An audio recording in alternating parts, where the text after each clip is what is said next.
Hi hello friends, this is your anchor Prashant. So మనం ఈరోజు ఒక స్పెషల్ వ్యక్తి దగ్గరకు వచ్చినాము. సో అతను ఎవరో కాదు, మన అజర్ మక్సూసి బాయ్. సో మనం స్పెషల్గా బాయ్ అని పిలుస్తూ ఉంటాము, అంటే అందరికీ అన్న అని. సో చాలామందికి as a friend, as a father, as a family friend లాగా చాలామందికి ఫుడ్ డొనేట్ చేస్తూ ఉంటాడు. డైలీ మినిమం మోర్ దెన్ 3,500 పీపుల్కి ఫుడ్ సర్వ్ చేస్తూ ఉంటాడు. So let's meet our Azhar మక్సూసి బాయ్. हाय अजहर भाई. भाई नमस्ते.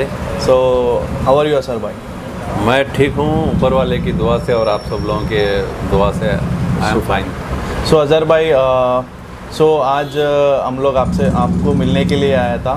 सो इस चीज़ के लिए कि आपने बहुत सालों से आप बहुत लोगों को फूड डोनेट कर रहे हैं. सो आप ये फाउंडेशन कैसे स्टार्ट किया? पहले आपका ये फाउंडेशन जो है कैसे स्टार्ट हुई थी? ये फाउंडेशन स्टार्ट करने का कोई मेरा प्लान नहीं था. मैं कुछ मेरा फाउंडेशन बनाने का ऐसा मेरा कोई इंटेंशन नहीं था. ना तो मैं कभी सोचा था लाइफ में कि मैं कोई फाउंडेशन बना के उसके ऊपर वर्क करूँगा. एक ऐसा इंसिडेंट हुआ 2012 में मेरे साथ. एक लेडी थी जो भूख से तड़प रही थी, लक्ष्मी जी उनका नाम था. वो लेडी यहाँ पर रेलवे ट्रैक के पास बेचारी दर्द से तड़प रही थी. मैंने पूछा लोगों से, जो ही वहाँ जो रहते हैं फुटपाथ पे, उन लोगों से पूछा तो लोग कहने लगे कि ये खाना नहीं खाई हैं. तो मैंने कहा कि भाई तुम लोग भी इन्हें खाना दे सकते हो, तुम लोग भी फुटपाथ पे ही रहते हो, तुम खाना क्यों नहीं, इन्हें क्यों नहीं दिए? तो वो लोग कहने लगे कि अजहर भाई हमारे पास ही नहीं है खाने को, तो हम इनको कहाँ से देंगे. अच्छा. तो उस लक्ष्मी जी को मैंने होटल से खाना लाया और हाथ से अपने खिलाया. ये मैं 2012 की बात बोल रहा हूँ. 2012 ऑलमोस्ट 9 इयर्स होने आ रहा है. 9 इयर्स. सो इतना बड़ा आप फाउंडेशन उधर से स्टार्ट हुआ? नहीं तो बोलते ये अभी जो फाउंडेशन सैंडी वेलफेयर एसोसिएशन है, सो 2012 से स्टार्ट हुआ, नहीं तो उसके बाद आप सोच के ऐसा फाउंडेशन रखा था? नहीं, मेरा कोई, मैं बताया ना, मेरा कोई मेरी दिमाग में भी नहीं था कि ऐसा करेंगे बोल के फाउंडेशन बनाएंगे बोल के. जब वो लेडी को मैं खाना खिलाया तो उसके बाद वेरी नेक्स्ट डे मैंने वहीं पे डबिलपुरा ब्रिज के पास फ्लाईओवर के नीचे, वहाँ पर मैंने हंगर हैज़ नो रिलीजन के नाम से एक प्रोग्राम स्टार्ट किया, daily free food for needy people. Okay. तो वहाँ से मैं खाना खिलाना स्टार्ट करा. थोड़े टाइम के बाद लोग मेरे साथ जुड़ने लगे. सोशल मीडिया पे काफ़ी मेरे भाई हैं और उन लोग मुझसे जुड़ने लगे. दोस्त हैं, इंडिया के कोने कोने से लोग मुझे चाहते हैं, जानते हैं, वो लोग मेरे साथ अटैच होने लगे. तब मैंने ये सोचा कि इसको एक ट्रस्ट बना दें, एक फाउंडेशन बना दें. ओके. जब तक 2-3 साल तक मैं इंडिविजुअली काम करता रहा, जो मैं कमाता था उसी में से काम करता था. उसके बाद लोगों की मुझे सपोर्ट मिलने लगी तो मैंने सानी वेलफेयर फाउंडेशन बनाया. सानी वेलफेयर फाउंडेशन बनाया ताकि लोग जो मेरे साथ जुड़े हैं, क्योंकि अब ये काम जो है सो मेरा अकेले का नहीं था, तो इसमें लोग मेरे साथ जुड़े थे, तो मैंने इसीलिए इसे फाउंडेशन बनाया. आज चल रहा है, देखिए ऊपर वाले के. मैं ये भी सुना था कि आप स्टार्टिंग में कभी फाउंडेशन फूड डिस्ट्रीब्यूशन कर रहा था, तो मैं ये सुना था कि आपका वाइफ ने आपको मदद करते थे. वो कैन में आपके लिए जो खाना लेके आते थे, वो खाना भी आपने दूसरे लोगों को देते थे बोल के मैं सुना था. नहीं, ये फैक्ट है. मैं जब स्टार्ट किया था तो मेरी वाइफ डेली घर पे खाना बनाती. डेली खाना बनाती. तो आपके लिए स्पेशली बनाते, वो खाना भी आप देते थे? नहीं तो गरीब लोगों के लिए? कई बार ऐसा हुआ मेरे अपना भी खाना मुझे देना पड़ा. डेली उन गरीबों के लिए वो बनाती थी खाना. अगर नहीं रहता कभी तो मेरा अपना टिफ़िन भी, लंच बॉक्स भी दे देता था मैं. अच्छा. तो वो खाना, उसका सपोर्ट काफ़ी है, मेरी वाइफ का सपोर्ट मुझे काफ़ी मिला है शुरू से. ये फैक्ट है, हकीकत है कि उसने मेरी बहुत सपोर्ट की है. अभी जो आप मैं एक बात भी सुना था कि आपने बहुत छोटा काम से लेके लाइक वेल्डिंग काम भी करते थे, और उसमें से जो आपने कमाया सो पैसे, उसमें से आप राइस वगैरह परचेस करके आपको वाइफ को बोलते थे कि इतना राइस आज कुक करो, ये पूरा बांटने का है बोल के अलग से उसके लिए पैसा निकालते थे बोल के मैं सुना था. देखो एक्चुअल क्या है ना, मैं कोई पैसे वाला नहीं हूँ. मैं जब छोटा था तो मेरे फादर की डेथ हो गई थी. 4 साल का था मैं 4-4 इयर्स का था, मेरे फादर की डेथ हो गई. तो मैंने जो है ना गरीबी बहुत करीब से देखी है। मैं गरीबी बहुत करीब से देखा हूँ। मैं ना भूख के साए में पल के बड़ा हुआ हूँ। ठीक है। यानी कि मेरा सपोर्ट हमेशा, मेरी भूख मेरा सपोर्ट करती थी, मैं ऊपर आते गया। जो ऐसा सिचुएशन है कि आप भूख में बहुत तड़पता थे। मैं बहुत, मुझे खाने को नहीं रहता था। मेरे बचपन में मैं काफ़ी स्ट्रगल किया हूँ खाना, पेट भर खाना खाने के लिए, क्योंकि फादर की डेथ हो गई थी। मेरे 4 भाई 1 बहन, तो माँ ने काफ़ी स्ट्रगल करके हमें पाला है। उसके बाद मैं यहाँ कमाता था। मैं टेलर का काम किया बचपन में, टेलर का काम किया, मैं ग्लास का काम किया।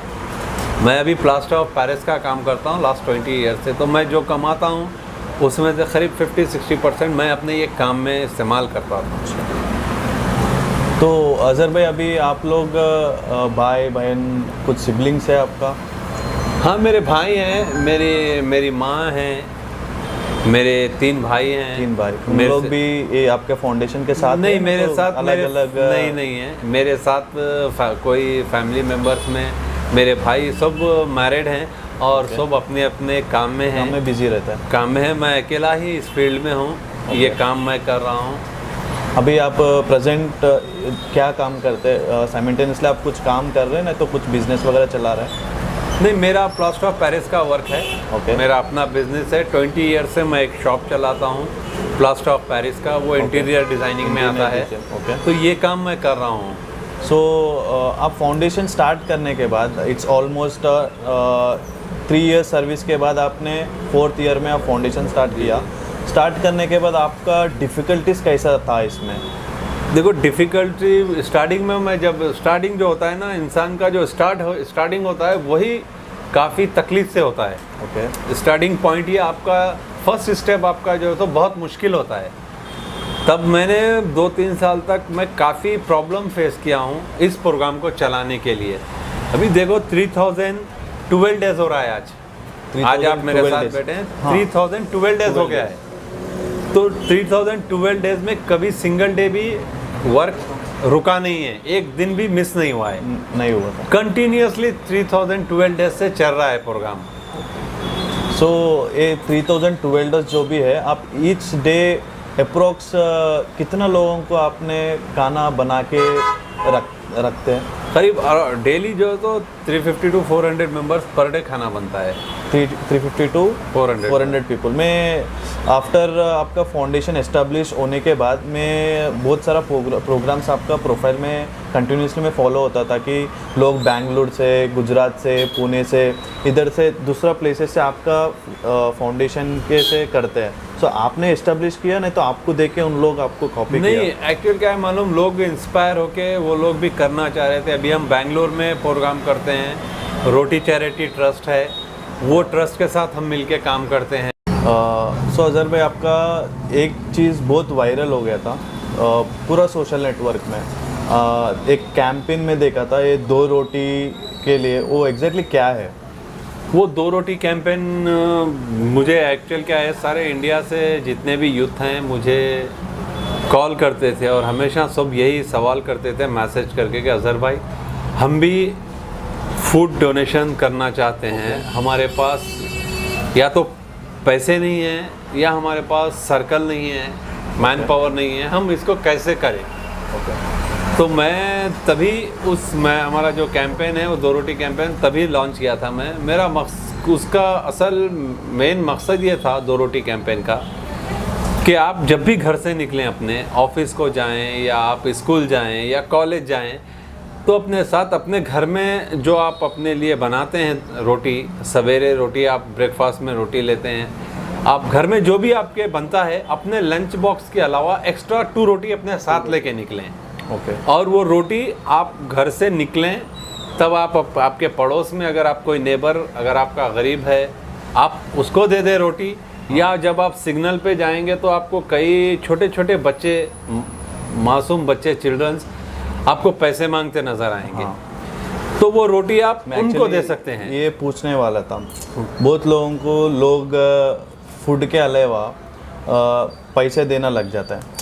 लाइक दे विल गिव, उन लोगों को 10 रुपये, जो जैसा लोग ऐसा भी डोनेट कर देते हैं, अगर दिखे तो जॉब में से जितना भी निकला उतना दे देते हैं। इसके हैं। ऊपर आपका कमेंट क्या है एक्चुअली? नहीं, मेरा कमेंट तो इस पे ये है कि देखो, अगर हम घर से 2 रोटी लेके निकलें, वो आप जब आपसे कोई भिखारी बेगर आके पैसे मांगता है तो आप उसने यही बात बोलता है कि आपको मैं खाना नहीं खाया हूँ सर, भूख लग रही है, खाने के लिए दो। तो जब खाने की बात आती है तो कोई भी इंसान जो है ना, चुप नहीं रह सकता, वो अपने जेब में हाथ डालेगा और उसे पैसे दे देगा। तो हमारा मकसद ये था, आप पैसे ना दें, आप उनको रोटी दें। आप जब वो खाने के लिए मांगता है पैसे, तो आप उसको अपनी गाड़ी में से या अपने बाइक में भी रख सकते हैं, आप रोटी दे दें उसको। उससे फ़ायदा ये होगा, क्योंकि देखो आज हिंदुस्तान में इतने बेगर हैं और चाइल्ड ट्रैफिकिंग माफिया बहुत ऊपर बढ़ के काम कर रहा है। बेगिंग का भी बहुत बड़ा स्कैम चल रहा है। वही मेरा मैं आ रहा हूँ उसी बात पे, मेरे वही पॉइंट पे आ रहा हूँ मैं। हम पैसे देना गलत बात है, हम पैसे उन लोगों को दे सकते हैं। देखिए आप, मैं पैसे देने के ख़िलाफ़ नहीं हूँ किसी को, बट आप पैसे उनको दीजिए जो एजेड आदमी है, बूढ़ा आदमी है। अगर वो आपसे पैसे मांग रहा है तो हो सकता है उसे दवा की ज़रूरत पड़े, उसे मेडिसिन की ज़रूरत पड़ती होगी, वो इसलिए आपसे पैसे मांगता होगा, आप उनको पैसे दे सकते हैं। देखो हम छोटे छोटे बच्चों को पैसे देते हैं, यंग लोगों को पैसे देते हैं। और तो मेरा ये पर्सनल तजुर्बा है, एक्सपीरियंस है। जितने भी बेगर्स पैसे मांगते हैं, उसमें से जो आप पैसे देते हैं तो उससे वो लोग क्या करते हैं, नशा करते हैं। या तो वो शराब पिएगा, या तो दूसरे वाइटनर वगैरह आता है, वो उसका अल्कोहल में वो आपका पैसा खर्चा करेगा। और कई ऐसे मासूम बच्चे हैं छोटे छोटे, जो आए दिन हज़ारों बच्चे किडनैप होते हैं। चाइल्ड ट्रैफिकिंग काफ़ी होती है। सो अभी जो आप ये बोलना चाह रहे हैं कि जो भी रोड पे बेगिंग कर रहे हैं छोटा छोटा बच्चों को रख के, वो पूरा किडनैप्ड पीपल है? नहीं, पूरा तो नहीं हो सकता, मगर कुछ तो है उसमें बच्चे। क्यों? Almost most of the people kidnapped होके ऐसा। बस भाई, अब यहाँ से अगर फर्ज कीजिए आप कोई तेलंगाना से कोई बच्चा अगर गायब होता है, तो वो बच्चा आपको तेलंगाना में नहीं मिलेगा, अदर स्टेट में मिलेगा। वहाँ पर वो भीख मांगते नजर आएगा। तो ऐसे भी बहुत होते हैं क्राइम। तो मेरा मकसद ये था कि अगर 2 रोटी आप डोनेट करेंगे तो ऐसा क्राइम भी कम होगा। जब आप अपने जेब से उसे पैसे नहीं देंगे तो उनका बिजनेस नहीं चलेगा। जो बच्चों को किडनैप करते हैं उनका बिजनेस नहीं चलेगा। कई बच्चों को, छोटे बच्चों को हाथ पांव तोड़ के, आंख फोड़ के उनसे भीख मंगाते हैं, बेगिंग कराने लगाते हैं। तो अगर आप पैसे, पूरा सच में होता है क्या? ये फैक्ट है, होता है। कुछ बोलो तो आप स्पेशली कुछ एक्सपीरियंस है क्या, ऐसा लोगों से कुछ बात चली थी क्या? नहीं, मेरा पर्सनल एक्सपीरियंस इस बार, मैं अभी तक वैसे बच्चे को, अगर मेरे सामने कोई आता तो बच्चा मैं छोड़ूंगा नहीं, वैसे बच्चे को उसके माँ बाप तक पहुंचाऊंगा। मगर अदर स्टेट्स में कई ऐसे स्टोरीज होते हैं। और हम, असल बात क्या है मालूम, हमारे पास, आपके पास पब्लिक करने टाइम नहीं है। अगर कोई बच्चा भीख मांग रहा है तो हमारे पास टाइम नहीं है कि हम उससे पूछने आप कहाँ रहते हो, आप क्या करते हो, आपके मम्मी कहाँ हैं, पापा कहाँ, हमारे पास टाइम ही नहीं है।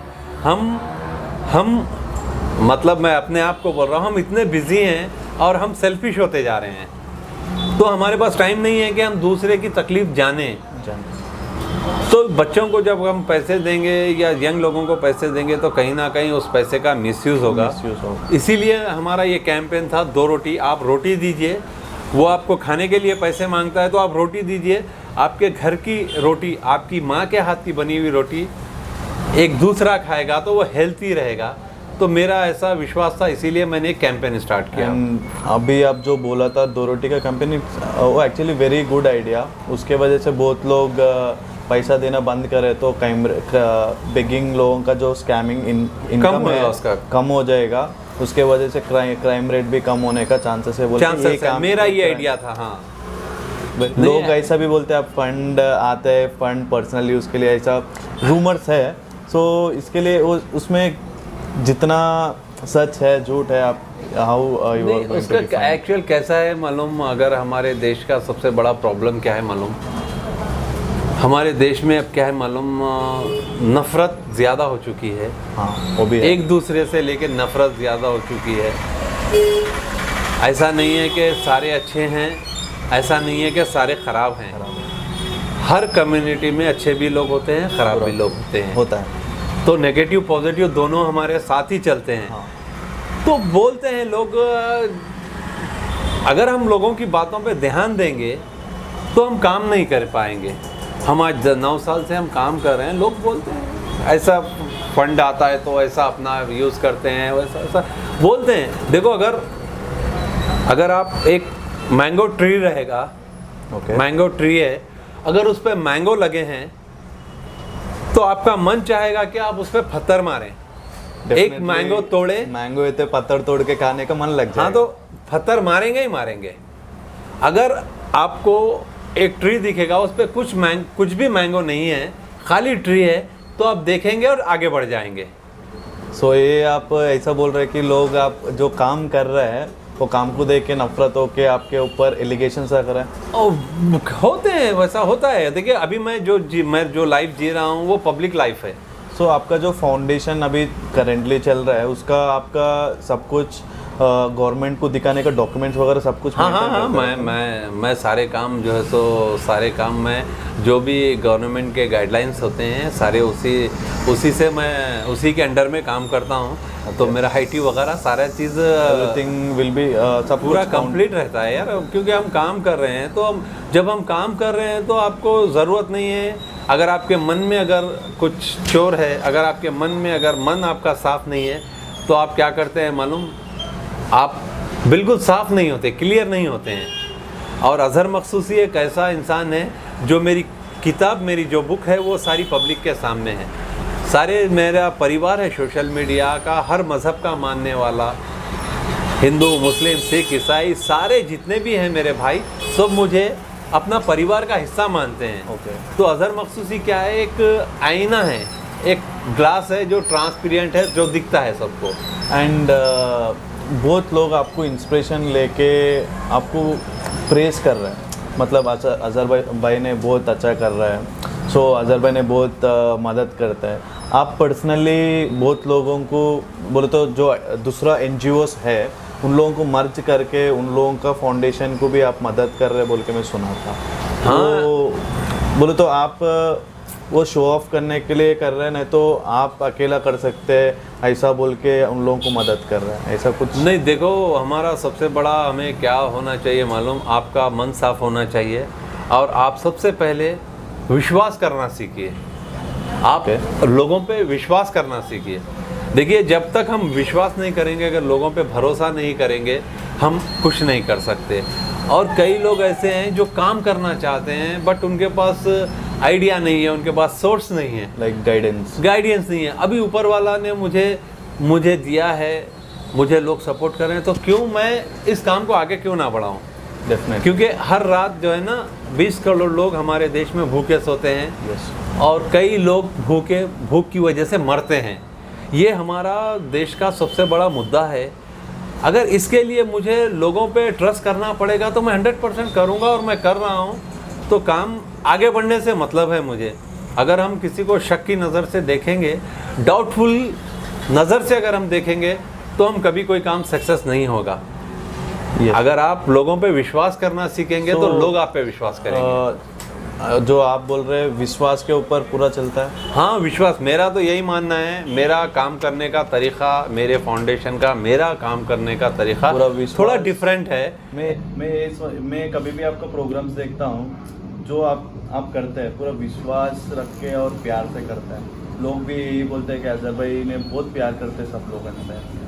नहीं, देखो आप जब तक जो इंसान दूसरों से मोहब्बत कर नहीं सकता वो इंसान कभी ना अपनी फैमिली से मोहब्बत करेगा, ना अपने देश से मोहब्बत करेगा। वही इंसान सबसे मोहब्बत करता है जो दूसरों के दर्द को समझे, दूसरों का जो पेन होता है उसको फील करे। वही इंसान होता है और वही सबसे बड़ा जो है आपका चाहने वाला होता है।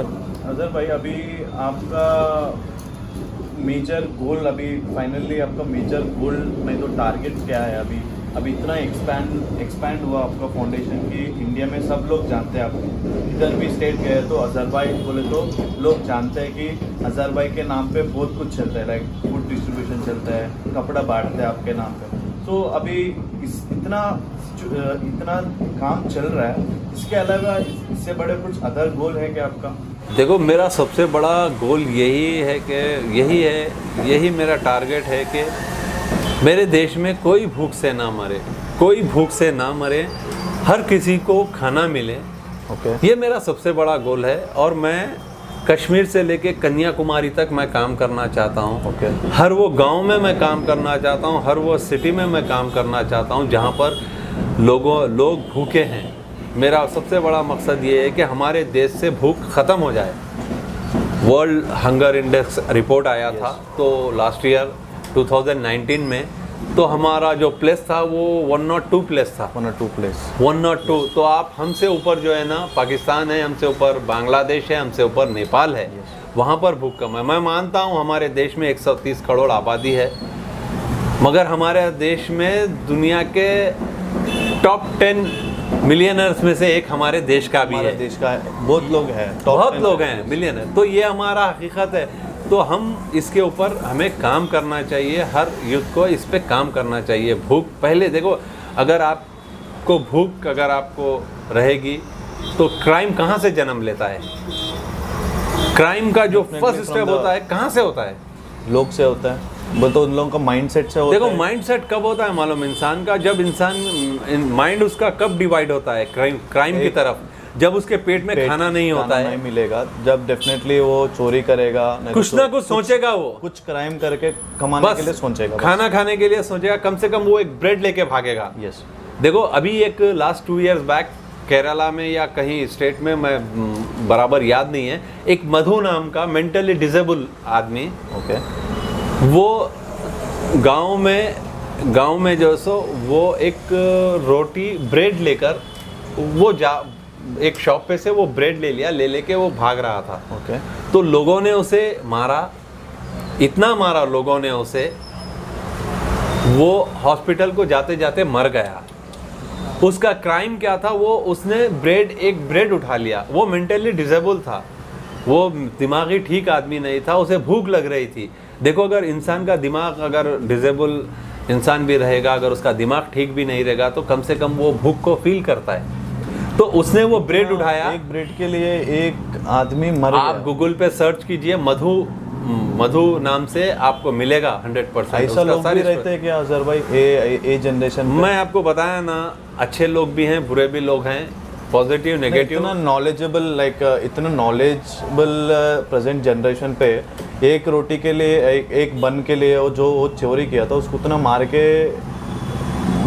मारा कि वो मर गया आदमी।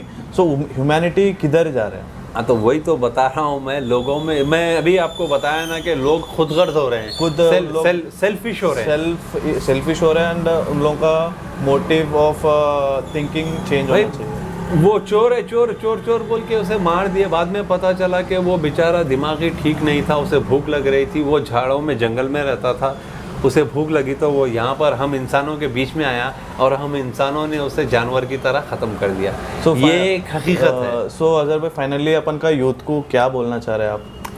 देखो मैं यूथ से एक ही पूरा नेशन अपन का जो यूथ है, सो लोग ये कहते हैं कि our youth is a next कदम। क्या बोलना चाह रहे हैं? हमारा देखो जितना भी मेरे देश का यूथ है वो देश का भविष्य है, फ्यूचर है। Yes. हमारे देश का फ्यूचर है। तो मैं यूथ से यही कहूँगा, देखो अगर हम हमारे देश को आगे बढ़ाना चाहते हैं, हम अपनी फैमिली को आगे बढ़ाना चाहते हैं, तो सबसे पहली बात यह है कि आप लोगों का दर्द, दूसरों का दर्द, पेन आप फील करना सीखो। दूसरों की तकलीफ़ को आप खुद महसूस कीजिए। देखो दुनिया में जो है ना बड़े बड़े लोग हैं, इंजीनियर हैं, IAS IPS हर टाइप का आदमी है, बड़ी बड़ी डिग्रियां हैं दुनिया में, मगर मेरी नज़र में सबसे अच्छा इंसान वो है जिसके एक हाथ में IAS की डिग्री हो और दूसरे हाथ में इंसानियत की डिग्री हो। जब तक ये 2 डिग्री आपके पास नहीं होंगे आप अच्छे इंसान नहीं बन सकते, और आप ना खुद आगे बढ़ सकते हैं ना हमारा देश आगे बढ़ सकता है। तो आप जितना हो सके, मैं यूथ से यही रिक्वेस्ट करूंगा, एक दूसरे पे भरोसा करना सीखिए, एक दूसरे से मोहब्बत करना सीखिए। देखिए अगर हम साथ रहेंगे तभी देश आगे बढ़ेगा। एक लकड़ी को हमें तोड़ने आसानी है, जब 1 से 4 लकड़ी मिल जाती हैं तो उसे तोड़ना मुश्किल है। तो हम मुट्ठी बन जाएं, सारा देश का यूथ मुट्ठी बन जाएं और नफ़रत को मिटा दें और देश की भलाई के लिए काम करें, देश के उन लोगों के लिए काम करें जो आज भूख से तड़प रहे हैं, भूख से मर रहे हैं, उन लोगों के लिए काम किए। ये मेरे यूथ के लिए मेरा एक छोटा सा मैसेज है। एंड अजहर भाई, अभी तेलंगाना सिचुएशन अभी बहुत बुरा तरीके से जा रहा है कोविड-19 पे। सो कोविड-19 के बारे में आप क्या बोलना चाह रहे हैं? एंड लोग इतना डर रहे कि लोग जिधर कोविड-19 उसका फैमिली मेम्बर्स में भी आया था, उधर भी उन लोगों को फैमिली मेम्बर्स को देखने के लिए भी नहीं जा रहा है। सो ऐसा सिचुएशन तेलंगाना पे तेलंगाना पे ना अभी रिसेंटली मैं देखा था, उन लोग ऑटो में डेड बॉडी लेके जा रहा है, कोई अकेला बंदा। सो आप उन लोगों के लिए क्या बोलना चाह रहे हैं? अभी ये सिचुएशन में आप कैसा काम कर रहे हैं? देखो, कोविड आया तो कोविड जब से लॉकडाउन हुआ हमारा काम बहुत बढ़ गया। लॉकडाउन में हमने सारे हैदराबाद सिटी में हम घूम कर फूड डिस्ट्रीब्यूशन किए। और देखो, इंसान को एक दिन मरना है, सबको मरना है। यस, हम आए हैं तो हमें जाना है, ये फैक्ट है, ये कभी चेंज नहीं हो सकता। इसको हमें पहली बात इस चीज़ को हमें मानना चाहिए। और दूसरी बात, हमारे दिल में जो डर है कोविड को लेकर कि कोविड आ गया है, अब हम बचेंगे नहीं बचेंगे, ये डर को निकालना चाहिए। ओके। और अगर हम पड़ोसी को अगर हम हमारा जो नेबर है, अगर उसके घर में अगर कोविड आता है तो आज ये सिचुएशन हो गई है कि लोग उस गली को जाना छोड़ दिए हैं। Yes. और उनको ऐसे क्रिमिनल की नज़र से देख रहे हैं।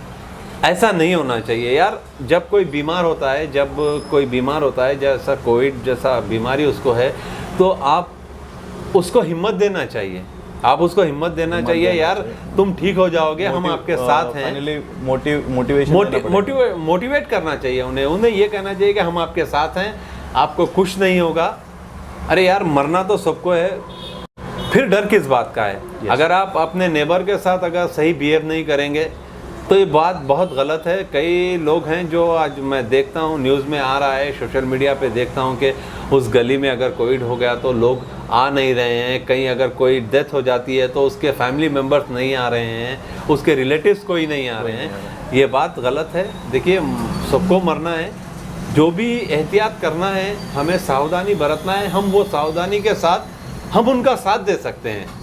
जैसे गवर्नमेंट की गाइडलाइंस है कि हम 1 मीटर के फासले से हम बात करें, मुंह पे मास्क लगाएं, ये सारी चीज़ें आप करिए, आपको कोई प्रॉब्लम नहीं होगी। बट लोगों को डरने से बचाइए। आप ही बचा सकते हैं। अगर आप उन्हें हिम्मत देंगे तो आप बहुत अच्छा रहेगा। अगर कोई बड़े आदमी को, लीडर को, सेलिब्रिटी को अगर कोविड आ जाता है तो उसे लोग सारे दुआएं देने लगते हैं कि भाई गेट वेल सून, आप जल्दी ठीक हो जाओगे, डोंट वेरी, हमारी दुआ आपके साथ है।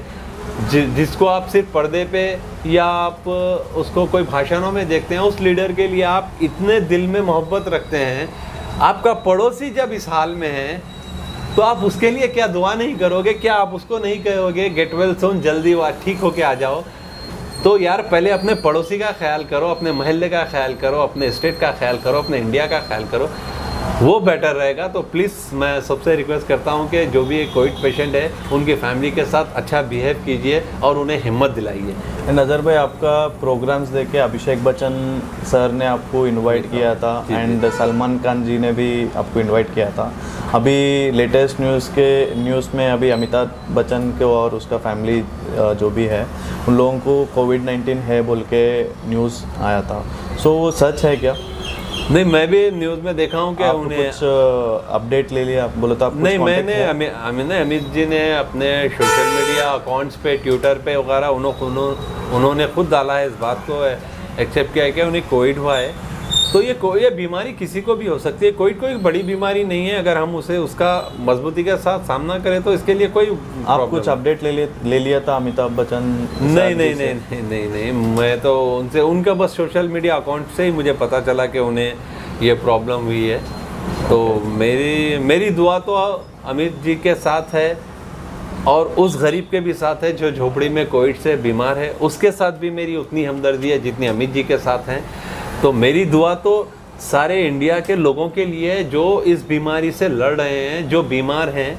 मेरी दुआ तो उन सारों के लिए है, सिर्फ अमित जी बोल के ही नहीं, या कोई सेलिब्रिटी बोल के नहीं, या कोई लीडर बोल के नहीं। मेरी दुआ हर इंडियन के साथ है। और ज़मीन पे जितने इंसान हैं, सारी दुनिया में जितने इंसान हैं और इस बीमारी से, इस कोविड से लड़ रहे हैं, सारों के लिए मेरी दुआएं। अल्लाह ताला उन सबको जल्द से जल्द ठीक करे और हमारे देश से नहीं बल्कि इस ज़मीन सारी दुनिया से इस कोविड को ख़त्म करें। सो अजहर भाई, अभी तेलंगाना स्टेट में आपको कविता जी से और मिनिस्टर केटीआर से भी आपको बहुत सारा अवार्ड आ चुके हैं प्रीवियसली। सो अभी उन लोगों का पार्टी के तरफ से अभी सचिवालय जो भी है उन लोग उसको निकाल के न्यू वाला बिल्ड करने में प्लान कर रहे हैं। सो ऑलमोस्ट 500 करोड़ का इन्वेस्टमेंट उन लोग वो बिल्डिंग कंस्ट्रक्ट करने के लिए इन्वेस्ट कर रहे हैं। उसके लिए आपका कुछ कमेंट है? बोलो तो अभी इतना बैड सिचुएशन पे वो 500 करोड़ इन्वेस्ट करके बिल्ड करने का कुछ मतलब है क्या? नहीं, ये तो देखिए हम ज़मीनी सतह के लोग हैं, हम ग्राउंड पे रहने वाले लोग हैं, और जो भी अब एज ए चीफ मिनिस्टर होने दीजिए या प्राइम मिनिस्टर होने दीजिए, वो लोग अपने माइंड से काम करते हैं। और देखिए कौन सा इंडियन है जो ये नहीं चाहेगा कि हमारा देश आगे बढ़े। अगर वो लोग काम कर रहे हैं तो उनका कुछ प्लानिंग होगा, कुछ उसका एम होगा, वो लोग कर रहे हैं। तो मैं ज़्यादातर अपने आपने पूछा तो मैं बता दिया, मैं पॉलिटिक्स पे कोई कमेंट नहीं करता कभी भी। नहीं, कमेंट नहीं, एक्चुअली अभी इतना लोग भूखा मर रहे हैं और कोविड-19 के डिजीज़ से बहुत लोग मर रहे हैं। उन लोगों को अच्छा तरीके से गवर्नमेंट से ट्रीटमेंट नहीं मिल रहे बोल के बहुत सारा अपन न्यूज़ में देख रहे हैं। उसके सचिवालय हम अभी बिल्ड करने से बाद में बिल्ड करके वो 500 CR कोविड-19 में इन्वेस्ट कर सकते हैं ना।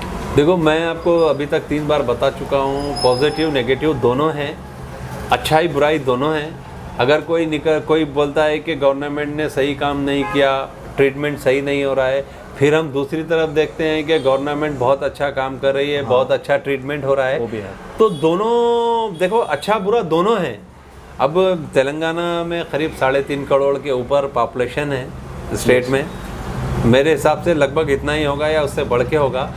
करोड़ों में लोग हैं, तो सारे जगह पहुंचना बहुत मुश्किल, थोड़ा मुश्किल होता है। यस।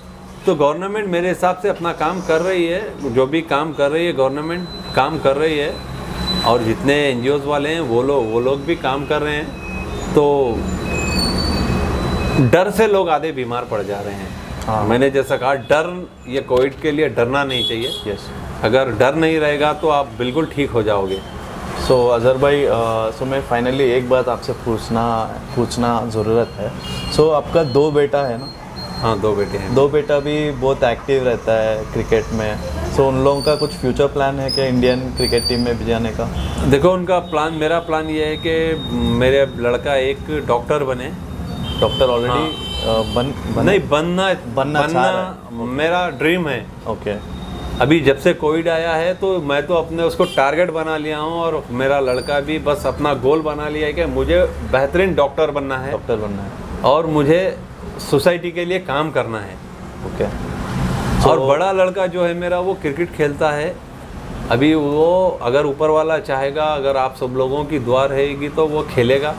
कुछ कंपटीशन में गया शायद ना? नहीं, वो खेल रहा है, वो क्रिकेट खेल रहा है अभी इंशाल्लाह दुआ कीजिए आप कि वो खेले। मेरा ड्रीम था, मैं चाहता था कि मैं कभी इंडियन टीम में खेलूं, बट मेरा तो टाइम चला गया।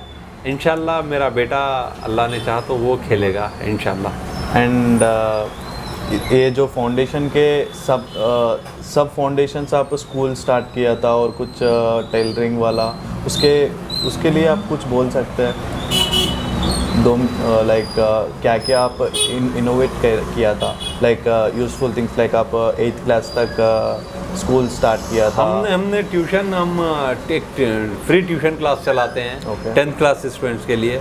एक हमारा क्लिनिक है जहाँ पर डॉक्टर फ्री चेकअप करता है, मेडिसिन फ्री है, वहाँ पर सिंगल रुपया आपको नहीं लगता है।